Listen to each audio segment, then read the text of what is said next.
Hi everyone. So I thought I should do a bonus question for bivariate data because I covered the theory but there was no example. Alright, and I found one for the November 2016 paper. Question 1. A survey was conducted at a local supermarket relating the distance that shoppers lived from the store to the average number of times they shopped at the store in a week. The results are shown in the table. What are we expecting, Vela? If you stay far, you're not going to visit the shop much, right? So distance from the store is in kilometers and the average number of times shopped per week. Okay, we can see that. And then we have the scatter plot, okay, where obviously the distance is the independent variable. I mean, the distance is just that, the distance, it's not dependent on anything, but the average number of times shopped per week, that depends on the distance. The longer the distance is, the less shoppers you're likely going to get. And we can see, I mean, there 10 kilometers, we had how many shoppers? Like, people stopped twice, okay? But when it was close, like in 1 kilometer, we had like 12.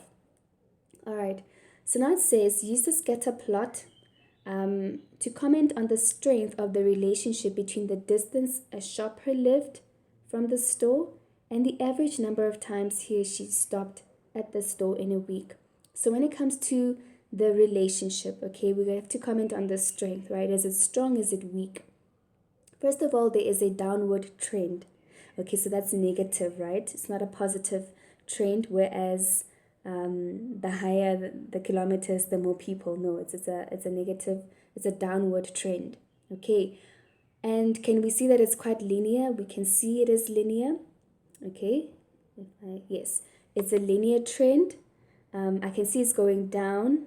All right, so if I would fit the line, put the line of best fit there, okay, I would have something probably maybe like this, maybe. Okay, I think it is the line of best fit, and because we don't really have data above there, I would extrapolate it. Okay, that would be my line of best fit. And I mean, we have a few outliers there, you know. So I would say, you know what, if I were to calculate the coefficient, correlation coefficient, I would tell you if it is strong or moderately strong, okay? But moderately strong, that would be a correlation coefficient between 0.5 and 0.8. I think this coefficient is higher than 0.8 or about 0.8. I'm guessing. It looks quite strong. It's just these outliers. They're making me want to put moderately strong, but I would say that it is strong. Okay, I would say the strength is strong. Okay. Yeah. So it's a downward trend. It's a negative trend, but it's strong. All right, and then 1.2, calculate the correlation coefficient of the data. Okay, so now we're going to have to put the information in our calculator. Okay, I'm going to say it this time. I'm not going to show you because it takes a long time. We go to mode setup. Ne? We're going to click on stat. For me, that's number 3. I don't know for you. And then we're going to go to press 2 for a plus bx. Okay, I'm going to try it on this calculator. I hope it actually works out. So mode, stat, and then we're gonna go to a plus bx. Okay, cool. Let's put in the data. So for x we have distance, right? So we're gonna put 1, 2 up until 10.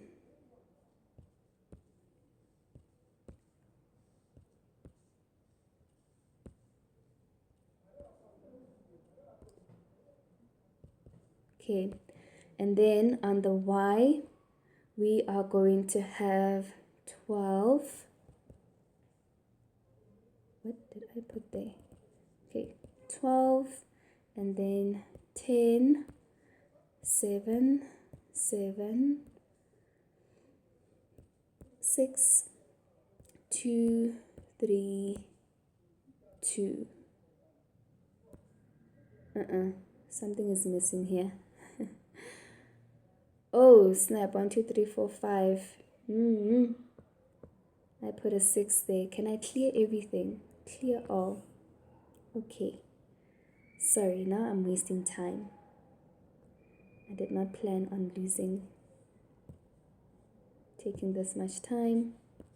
Okay, let me just put the info, then I will come back. Okay, so I've put in the data, all right, and then now I'm just gonna say clear all and then shift stat. So what are we getting? We're looking for the correlation coefficient. So let's see, regression. Oh gosh, what did I do now? This calculator is, okay, shift stat regression. We are looking for the correlation coefficient.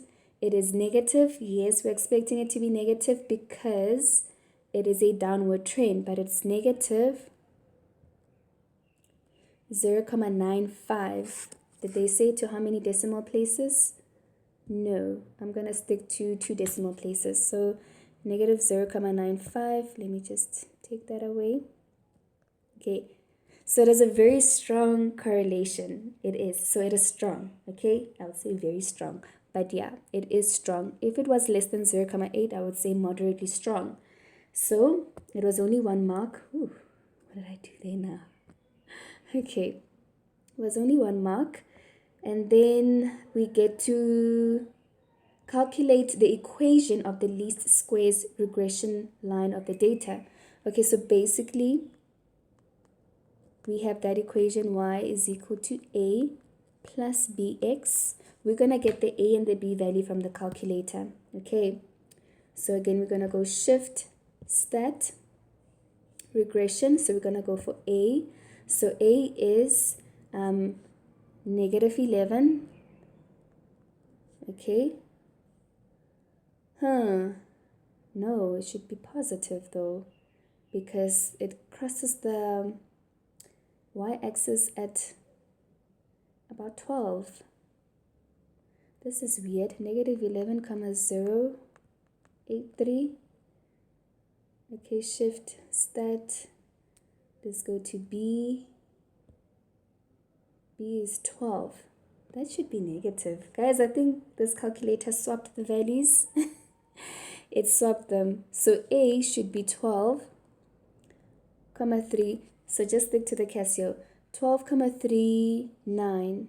Or maybe let me just, 386 or 387. Or just 2 decimal places. 39. Okay. So yeah, I think it swapped the 2 values. A should be 12,39, that I believe, and B should be negative 0,8. Okay. Yeah, so that should be B, and this one should be A. The positive value should be A. Okay. Yeah, let me check quickly on my calculator, my CAS. Okay guys, no, these values are wrong. First of all, this gradient is too steep. It cannot be 11. It can't, that is too steep. But the A value was close enough, so I did it on my Casio. Okay, I put in the data. I made sure that the frequency thing is turned off.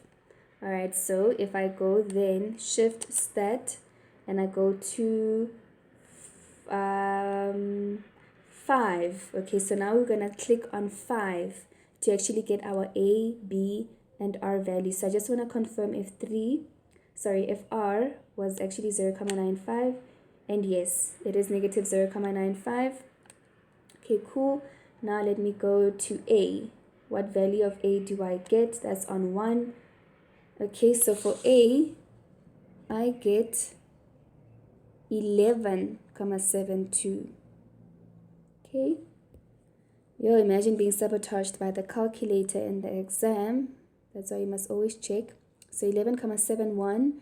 And then B, let's check what that is on the calculator. So shift stat 5 for REG and then 2 for B. Okay, and that is negative 1. Okay, that makes sense. Negative 1,12. So the equation of the least squares, we can then say it is y is equal to 11,71 minus 1,12. Okay, x. That is the equation. All right, 1,4. This was supposed to go quickly. Okay, use your answer in 1.3 to estimate the average number of times that a shopper living 6 kilometers from the supermarket will visit the store one in a week. Okay, so we use our equation. We're gonna get 11,71, and then we're gonna substitute 6 in the place of x. I think I can trust my calculator for this calculation. So 1,12 times 6, and that is 4,99. So it is around 5. Okay, so I'm going to say 4,99. So it's around 5. All right, 5 times. Okay, and then 1,5. Sketch the least square regression line on the scatter plot. Oh snap, I already did it. I already sketched it. So sketch the least squares regression line on the scatter plot provided in the answer book. Okay, I think maybe in sketching it, I would want to find out what that value is. So I drew it as 12 when I extrapolated it, right? But it should actually be 11. Okay, so my graph, maybe maybe it should be something like this, 11,7. So my scatter plot should be somewhere, not exactly touching 12, but 11,7. Maybe it should be something like that. Okay, so we have already sketched it. So it is done. And that is how you typically get questions for the bivariate data / scatter plot diagram. And I hope you understood. I think one thing learned here is to use the Casio calculator, the calculator that you know how to use. And yeah, things will go by much better. Okay. Again, please don't forget to like our videos. Do comment where improvements can be made. Please, guys, tell us we're here to serve you. And don't forget to share this information with someone who is in matric or someone who is upgrading and who needs help. Okay. And don't forget to visit our website if you'd like to book for a session. Okay, www.mvtutors.co.za.